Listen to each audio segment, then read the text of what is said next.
서주석 집사님께서 성경 봉독해 주시겠습니다.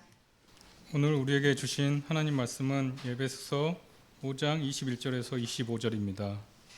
신약 315쪽입니다. 봉독하겠습니다. 그리스도를 경외함으로 피차 복종하라. 아내들이여 자기 남편에게 복종하기를 주께 하듯 하라. 이는 남편이 아내의 머리됨이 그리스도께서 교회의 머리됨과 같음이니 그가 바로 몸의 구주시니라. 그러므로 교회가 그리스도에게 하듯 아내들도 범사에 자기 남편에게 복종할지니라. 남편들아 아내 사랑하기를 그리스도께서 교회를 사랑하시고 그 교회를 위하여 자신을 주심같이 하라. 아멘. 허영진 목사님께서 그리스도인의 가정이라는 제목으로 하나님의 말씀을 전하시겠습니다. 평안하셨습니까? 네, 감사합니다. 오늘 본문 말씀을 제가 21절부터 읽었죠. 문당 구성이 22절부터 이렇게 갈라져 있는데 그것은 오늘 본문 말씀은 21절부터 시작해야 하기 때문입니다. 21절부터 한글로 번역된 성경에서는 알 수 없지만 헬라어 원문은 21절과 22절이 한 문장으로 작성된 것으로 보입니다. 헬라어 성경을 22절에 대해서만 번역하면 이렇습니다. 아내들이여 자기 자신의 남편들에게 주께처럼 이러고 말이 딱 끝나요. 이상하잖아요. 그죠? 동사가 없죠. 뭔가 말을 더 해야 되는데 하지 못하고 그냥 문장이 끝나는 것 같죠. 이것은 헬라어 성경이 21절에 동사가 있어요. 피차 복종하라 이 동사가 있는데 이 말이 22절까지 적용되는 구조이기 때문이에요. 그래서 동일한 단어의 이렇게 반복을 피하는 게 문장 장문 작성의 기본이잖아요. 그거에 따라서 이렇게 작성하다 보니까 이렇게 된 건데 그거를 문단을 21절, 20절 이렇게 나누다 보니까 문장이 이상해진 거죠. 한글로 번역하면. 그래서 우리 한글 성경은 22절에도 복종하라 라는 걸 추가해서 어색하지 않도록 한 것이고 그래서 21절 문장에 마치 한 문자, 21절이 한 문자 이렇게 된 것처럼 보이는 겁니다. 오늘 쓸데없이 문단의 시작이 어디부터인가 밝히고 있는데요. 쓸데없는 일이 아니라 이 일이 의미 있는 것은 오늘 말씀의 이해와 관련이 있기 때문에 시작부터 조금 말씀을 드렸습니다. 5장의 1절부터 20절까지의 말씀은 성도와 교회에 대한 권면의 내용이고요. 그 다음에 22절부터는 주제가 바뀌어 아내와 남편에 대한 이야기가 넘어가죠. 서로 주제가 다르죠. 21절은 이 서로 다른 두 주제 사이에 21절이 위치하고 있습니다. 21절의 역할은 이 서로 다른 두 주제의 두 문단을 서로 관련 있게 서로 연결 있게 해주는 그런 역할을 하고 있는데요. 21절은 20절까지 교회에 주어진 말씀에 이어서 그리스도를 공경하는 마음으로 성도 서로 간에 어떻게 해야 할지 성도 서로 간에 피차 복종하라 이렇게 말씀하죠. 또 22절은 가정에 대한 말씀인데요. 가정 안에서 그리스도 안에서 아내가 남편에게 어떻게 대해야 할지를 말하고 있습니다. 그래서 21절과 22절의 공통적인 키워드는 그리스도와 복종이죠.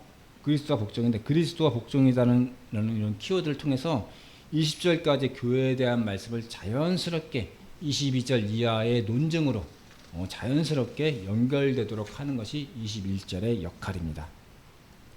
바울은 말합니다. 아내들이여 자기 남편에게 복종하기를 주께 하듯 하라. 고대 사회에서 아내의 남편에 대한 복종은 당연한 것이었습니다. 지금 읽으면 매우 이상하죠. 그리고 매우 저항감이 생기죠. 이 문단을 그대로 받아들여야 되나 매우 저항감이 생기는 문장인데 당시에는 그냥 이해하기 쉽고 쉽게 받아들일 수 있는 문장이에요. 왜냐하면 본인들의 실생활이 그랬기 때문이죠. 실생활과 부합하는 문장이기 때문에 매우 자연스러운 문장이었겠죠. 또 고린도전서 14장 34절에 이런 문장도 있어요. 더 받아들이기 힘듭니다. 여자는 교회에서 잠잠하라.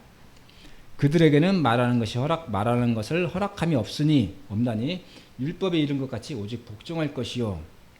이 말씀은 뒤에 가서 좀 더 보도록 할게요. 왜 이 말씀이 나오게 되는가? 디모데전서 2장 11절도 이렇게 말씀하는 바가 있어요. 여자는 일체 순종함으로 조용히 배우라. 이런 말씀도 있습니다. 지금 읽으면 매우 성차별적으로 보이는 이 문장에 대해 우리는 그 시대에 어떤 정서에서 그냥 이해하고 읽어내면 충분하지. 왜 이렇게 성차별적인 문장이 성경에 있지? 이렇게까지 깊이 들어갈 필요가 없어요. 그냥 그때는 이랬어라고 하면 되겠죠. 그때는 사회질서가 그랬어. 그러니 이렇게 말하지. 이렇게 말하는 것이 그때의 어떤 교회와 가정의 질서를 세우는 것이 도움이 되었어라고 그냥 그런 정도로 이해하고 넘어가면 될 것 같습니다. 21절에서 복종이 나오는데요. 21절의 복종은 바로 앞에 19절, 20절 말씀을 읽으면 당연히 이르는 결과입니다. 19절, 20절에서 성도는 주께 노래하며 찬송하며 또 범사에 우리 주 예수 그리스도의 이름으로 항상 아버지 하나님께 감사하는 자들이 바로 성도입니다. 그래서 이런 사람들이 모인 교회에서 성도 서로 간에 그리스도 안에서 복종에 이르게 되는 것은 어쩌면 당연한 결론이죠. 당연하게 이르게 될 결론입니다. 그리스도를 경외하듯이 성도 상호 간에 서로 복종하는 그러한 교회는 반석 위에 든든하게 세워질 수밖에 없을 것입니다. 앞절의 말씀에 의해 당연히 이르게 되는 21절의 결론은 22절 이하에서 그리스도인이 이루게 된 그 가정에 대한 말씀으로 자연스럽게 연결되는데요. 우리가 이 말씀의 틀은 우리가 예배에서 설교를 할 때 설교 틀도 그렇게 구성하잖아요. 설교 틀도 하나님의 말씀인 성경에 대한 해설이나 이렇게 강해하다가 그 부분에 대해서 강해로만 끝나지 않잖아요. 그 강해 부분을 우리 실생활에 적용하는 그런 적용으로 옮겨가는 것이 보통 이제 설교를 기본적으로 구성하는 틀인데 오늘 본문 말씀도 그렇습니다. 오늘 본문 말씀도 이제 가정으로 나아가는 부분은 우리 생활에 한번 적용해 보는 거죠. 우리는 22절에서 아내들이 자기 남편에게 복종하라는 말씀 중에서 복종이라는 단어를 우리가 흔히 아는 일반적인 그런 복종의 개념으로 이해하면 좀 곤란한 부분이 있습니다. 우리가 복종하면 떠오르는 개념은 노예와 주인 사이의 복종이죠. 노예는 자유의지가 없지요. 주인의 뜻에 따라서 죽기도 하고 살기도 합니다. 노예가 주인에게 복종하는 것은 주인을 존경하기 때문이 아니라 주인이 가진 강한 힘의 억눌린 완전한 타의에 의한 행동이죠. 그러나 22절에서 아내들이여 자기 남편에게 복종하기를 죽게 하듯 하라는 말씀에서 복종의 의미가 다릅니다. 그리스도인은 우리가 죽게 복종하는 것은 당연하지만 이것은 동시에 자율적인 거죠. 자율적인 동기에서 나오는 거죠. 그러므로 죽게 하듯 남편에게 복종하는 것은 남편이 아내의 주인이기 때문에 복종하는 것이 아니라 자발적인 순종을 말합니다.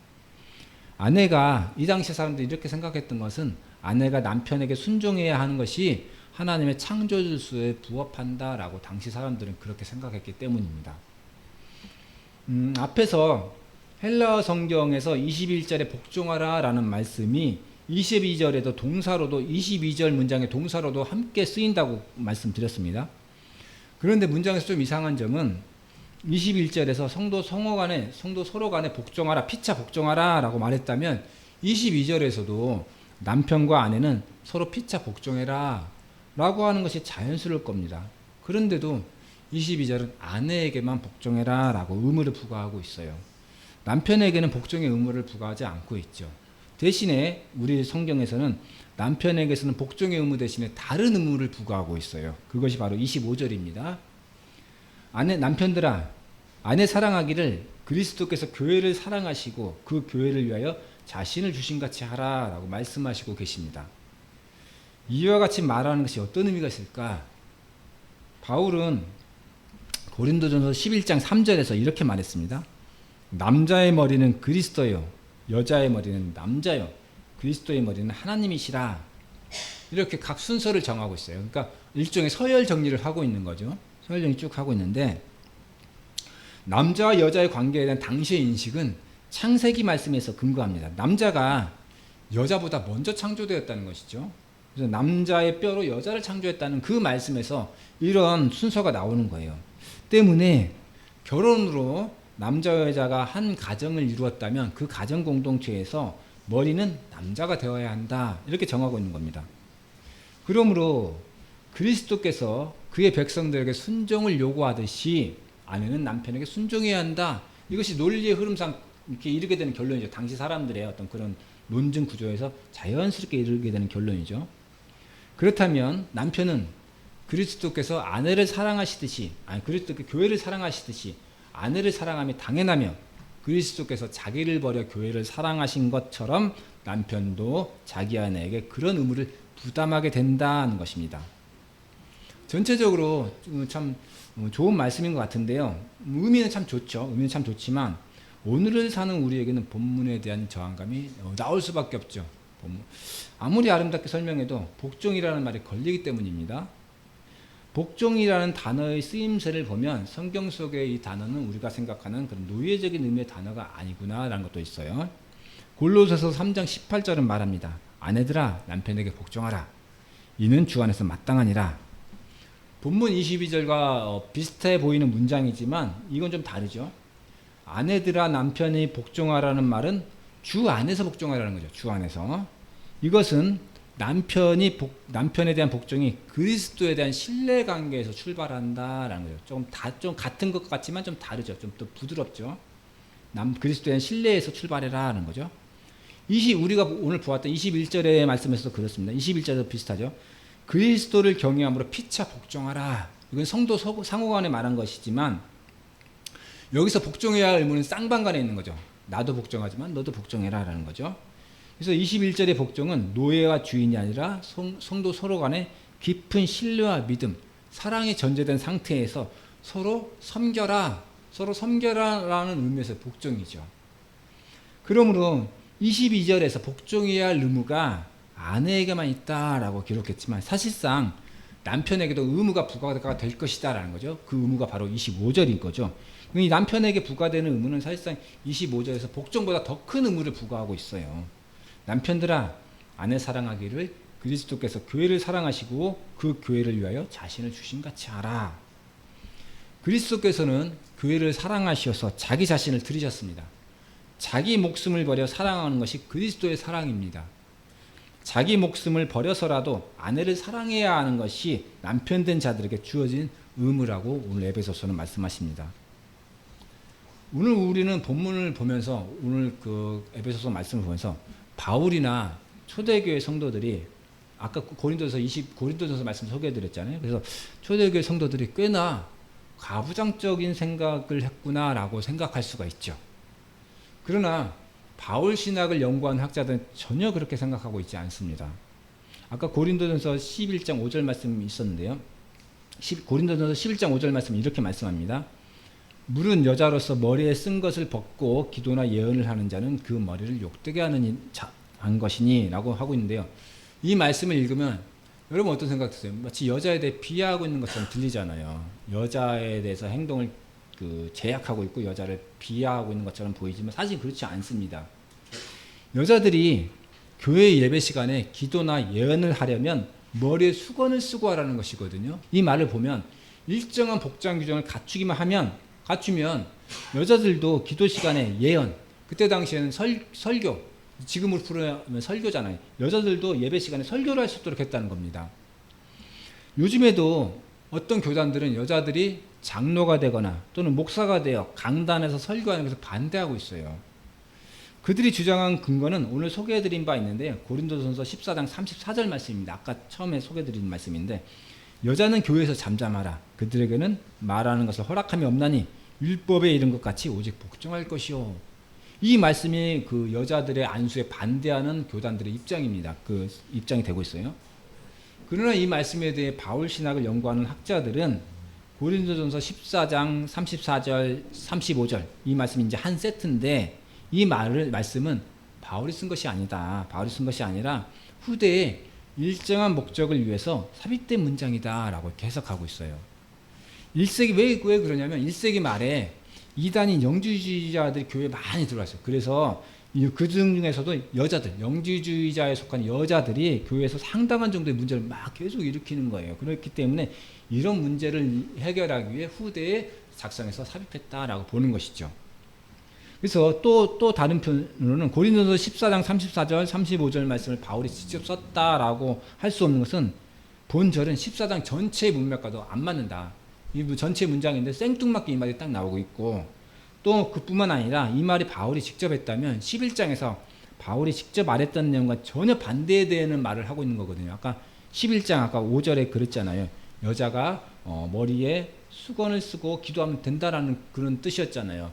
11장에서는 바울이 이렇게 여자들에게 설교하는 것을 직접적으로 허용하는 그런 말을 하면서 뒤에 와서는 잠잠히 하라고, 또 11장 35절에서는 궁금한 게 있으면 교회에서 막 떠들지 말고 집에 가서 남편에게 조용히 물어보라 하거든요.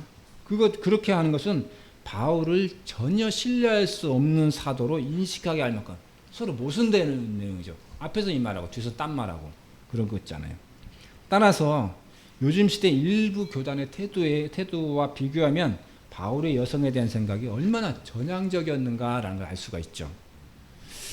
자, 그럼에도 불구하고 바울과 초대교회 당시의 사회 질서는 남성 위주적인 성격이 매우 짙었던 것만은 사실입니다. 왜냐하면 그 당시 사람들의 사회 질서의 기본은 성경이었겠죠. 성경이었고, 또 남자와 여자와의 관계를 정하는 그런 생각하는 그 기본은 창세기 남자의 뼈로 여자를 만들었다. 또 그리고 이 말씀은 이런 문제에 대해서 남자와 여자와의 관계에 대해서 더 이상 우리가 논쟁할 필요도 없다. 논쟁할 필요도 없으면 확실한 근거로 그 시대에는 근거가 되는 말씀으로 작용했기 때문입니다. 그래서 오늘 본문과 그 의미를 해석함에 있어서 우리는 성경을 읽을 때 문자적으로만 성경을 읽는 것이 얼마나 조심해야 하는 건가라는 걸 알 수가 있죠. 성경 해석의 1단계는 문자이지만 그 문자는 그 당시의 정서와 문화가 반영된 문자로 기록된 거죠. 그렇기 때문에 오늘 우리가 이 시대의 성경을 읽으면서 그걸 그대로 적용해서는 안 되는 경우도 왕왕 이렇게 생기기 때문입니다. 또 고린도전서 14장 34절 35절 말씀처럼 특별한 목적을 위해 후대에 삽입된 문장이 있는데 이 문장을 그거에 대한 아무런 이유 없이 이렇게 받아들이면 우리 시대의 엉뚱한 논쟁으로 흐르게 되겠죠. 그러잖아요. 지금 우리 시대 엉뚱한 논쟁으로 되어서 이상한 문제가 발생하고 있잖아요. 이 시대 우리의 정서와는 다르게 읽히는 말씀이 있다. 그래서 우리는 우리 시대의 보편적인 정서하고 성경하고 좀 안 맞는 그런 말씀이 있을 수 있잖아요. 그러면 우리는 그 말씀에 대해서 좀 고민해 봐야 된다. 왜 그러냐? 이 말씀은 왜 그럴까? 고민해 봐야 합니다. 그냥 문자적으로 그렇게 써 있기 때문에 이걸 지켜야 되는 이 문자를 그대로 받아들인 게 아니라 왜 그럴까? 고민해 봐야 합니다. 우리 시대 상황이 악하기 때문에 성경에서 절대로 허용하면 안 되는 것을 우리 시대에 허용하고 있는 것인지, 또는 그 시대에는 적합했던 말씀이지만 변화된 시대에 맞게 우리가 새롭게 적용해야 되는 바를 우리가 고민해 봤는지, 그거를 우리가 지혜롭게 한번 고민해 봐야 합니다. 자, 오늘 에베소서 본문에서 말하는 남편과 아내에 대한 결혼 이야기는 두 가지 전제에서 시작하고 있습니다. 그리스도와 교회는 거룩한 결혼으로 시작되었다, 결혼으로 하나가 되었다라는 것과, 이 거룩한 결혼의 특징과 결혼을 유지시키는 것은 사랑이라는 점입니다. 거룩한 결혼에 대한 근거는 구약 성서에서 근거를 찾을 수 있습니다. 하나님께서 이스라엘 백성을 택하여 결혼에 이르게 된다는 주제는 구약 성서 중 예언서의 주요한 주제입니다. 호세아서 2장 16절에서 하나님은 이스라엘에게 이렇게 말씀합니다. 그날에 내가 나를 내 남편이라 일컬고 다시는 내 바알이라 일컬지 아니하리라, 이런 말씀도 있고요. 또 바울이 31절에서 인용한 그러므로 사람이 부모를 떠나 그의 아내와 합하여 그 둘이 한 육체가 될지니 라는 말씀은 창세기 말씀의 인용입니다. 따라서 결혼은 하나님께서 세우신 제도이고 이것은 하나님 창조의 선하심에서 비롯되었기 때문에 결혼은 거룩하다는 것입니다. 사랑은 결혼을 이루게 하는 근본이고 결혼을 유지시키는 결정적 이유입니다. 25절에서 바울은 사랑을 말합니다. 남편들아, 아내 사랑하기를 그리스도께서 교회를 사랑하시고 그 교회를 위하여 자신을 주신같이 하라. 고대 사회에서는 아내의 남편의 의무는 많았지만 반면에 남편의 아내에 대한 의무는 매우 적었습니다. 우리나라만 하더라도 특히 조선시대에 여성들이 질투하는 것조차도 아내가 성숙하지 못한 행위다라고 규정한 것만 보더라도 고대 사회는 훨씬 심했을 것이라고 짐작할 수 있죠. 그러나 에베소서는 가정에서 아내와 남편 사이에 상호 의무를 설정합니다. 아내는 남편에게 죽게 하듯 복종하고 또 남편은 그리스도께서 교회를 위해 자기 몸을 버리셨듯이 그렇게 아내를 사랑해야 할 의무가 서로 간에 있었습니다. 25절에 표현한 사랑의 헬라어는 아가페예요. 남편이 아내를 사랑하는 것을 우정이나 또는 에로스가 아닌 그리스도의 무조건적인 사랑을 가리키는 아가페로 기록했습니다. 바울은 아내에 대한 남편의 사랑이 하나님에 대한 사랑의 응답으로 나타나는 것이다. 것을 이렇게 표현하고 있는 거죠. 또한 남편에 대한 명령은 현재에도 계속되고 있는 명령형으로 표현했습니다. 그래서 언제 어느 상황에서든지 계속해서 아내를 사랑해야 하는 것이 남편의 의무이다라고 말합니다. 우리는 둘이 한 몸을 이루어 가정을 이루었습니다. 홀로 되거나 미혼이신 분도 있지만 우리의 가정의 역사하시는 하나님의 원리는 동일합니다. 우리가 이룬 가정은 하나님의 선하심에 기초합니다. 선하신 하나님은 사람을 남자와 여자로 지으시고 남자가 그 부모를 떠나 그의 아내와 합하여 한 몸을 이루게 하셨습니다. 남자와 여자가 만나 이룬 가정은 그리스도와 교회의 모형이 됩니다. 그리스도께서는 교회와 결혼하셔서 교회의 머리가 되셨습니다. 주님 안에서 서로 사랑하는 우리의 결혼은 고귀하고 가치 있는 것입니다. 왜냐하면 그리스도인의 결혼은 그리스도와 교회가 결합한 모형일 뿐만 아니라 작은 교회의 탄생이기 때문입니다. 그리스도께서 교회의 머리이시라면 우리 가정의 머리도 그리스도이십니다. 머리 대신 그리스도께 순종하는 우리 작은 교회들 되시고 남편과 아내가 서로 그리스도께 하듯 피차 복종하시기 바랍니다. 우리 주님이 기뻐하시는 교회를 이루어가시는 우리가 되기를 바랍니다. 함께 기도하겠습니다. 하나님 아버지, 주님 안에서 하나를 이룬 우리 가정에 복을 허락하여 주시옵소서. 아내와 남편이 서로를 존경하고 사랑하여 예수님이 우리를 사랑해 주신 그 사랑을 가정 안에서 이루어가게 하여 주시옵소서. 우리의 가정에 하나님을 경외함으로 사랑과 화목이 가득한 가정이 될 수 있도록 인도하여 주시옵소서. 예수님의 이름으로 기도드렸습니다. 아멘.